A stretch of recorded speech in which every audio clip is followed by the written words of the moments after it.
امام صاحب جو آپ کو مسجد کے بل کے پیسے دیے تھے وہ آپ نے جمع کروا دیے؟ جی جی آپ بے فکر ہو جائے، میں نے جمع کروا دیا تھا۔ اور کوئی حکم ہو تو بتانا امام صاحب۔ ہے یہ کیا؟ میری جیب کس نے کاٹی؟ خیر تو ہے بھائی جان، اتنی شور کیوں مچا رہے ہو؟ مسجد میں کسی نے میری جیب کاٹ لی۔ استغفر اللہ، مسجد میں کون چور آ گیا؟ مسجد میں کوئی چور نہیں ہے بھائی، آپ کی جیب پہلے کہیں کٹی ہوگی۔ نہیں امام صاحب، باہر کہیں نہیں کٹی۔ نماز کے دوران مجھے محسوس ہو رہا تھا جیسے کوئی میری جیب کاٹ رہا ہو، اس لیے تو میں نے نماز کے بعد چیک کیا۔ اچھا بھائی جان، ویسے آپ کی جیب میں کیا کیا تھا؟ میری جیب میں بٹوا اور کافی سارے پیسے تھے۔ پریشان نہ ہو، اگر آپ کو لگتا ہے آپ کی چوری مسجد میں ہوئی ہے، آپ کو آپ کا سامان مل جائے گا۔ امام صاحب کب ملے گا میرا سامان؟ آپ اگلی نماز میں آنا، تب تک آپ کا سامان ڈھونڈ کر میں آپ کو دے دوں گا۔ اچھا ٹھیک ہے امام صاحب، اگلی نماز میں ملیں گے۔ امام صاحب آخر یہ بےہودہ حرکت کر کون سکتا ہے؟ یہ بیچارہ تو پہلی بار مسجد میں نماز پڑھنے آیا ہے، اس کے اوپر کیا اثرات پڑے ہوں گے؟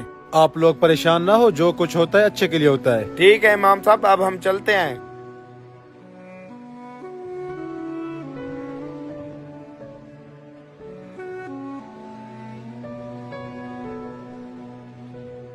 امام صاحب، میں نے اپنے بیٹے کو زبردستی نماز پر بھیجا تھا، کیا بنا؟ آپ پریشان نہ ہو، آپ کا کام ہو گیا۔ چلیں پھر اس خوشی میں آپ کھانا کھائیں، میں چلتا ہوں۔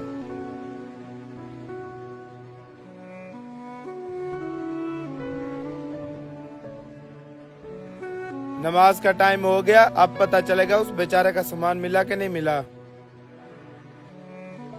السلام علیکم ورحمۃ اللہ۔ السلام علیکم ورحمۃ اللہ۔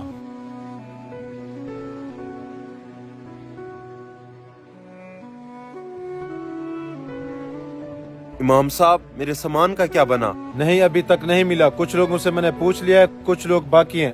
آپ اگلی نماز پہ آنا، انشاءاللہ آپ کا سامان مل جائے گا۔ کیا ابھی تک نہیں ملا؟ جلدی کریں، پیسے میرے کام آتے ہیں۔ ہاں میں جلدی کوشش کرتا ہوں۔ اچھا ٹھیک ہے، پھر اگلی نماز میں ملاقات ہوگی۔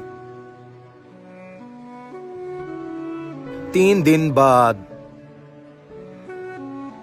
امام صاحب میرے سامان کا کیا بنا؟ آپ کا سامان ابھی تک نہیں ملا، اگلی نماز پہ آنا، انشاءاللہ مل جائے گا۔ امام صاحب یہ کیا ڈرامہ لگا رکھا ہے؟ ہر نماز کے بعد کہتے ہو اگلی نماز پر آؤ، پھر بھی میرا سامان نہیں ملتا۔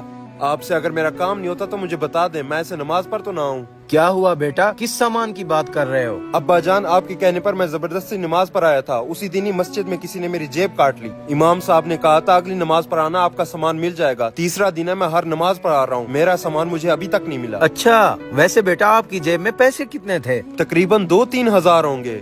واہ بیٹا، 3000 کے لیے تو 3 دن سے مسجد میں آ رہا ہے۔ کبھی اس رب کے لیے مسجد میں آیا ہے جو تجھے بغیر حساب کے اتنا رزق دے رہا ہے؟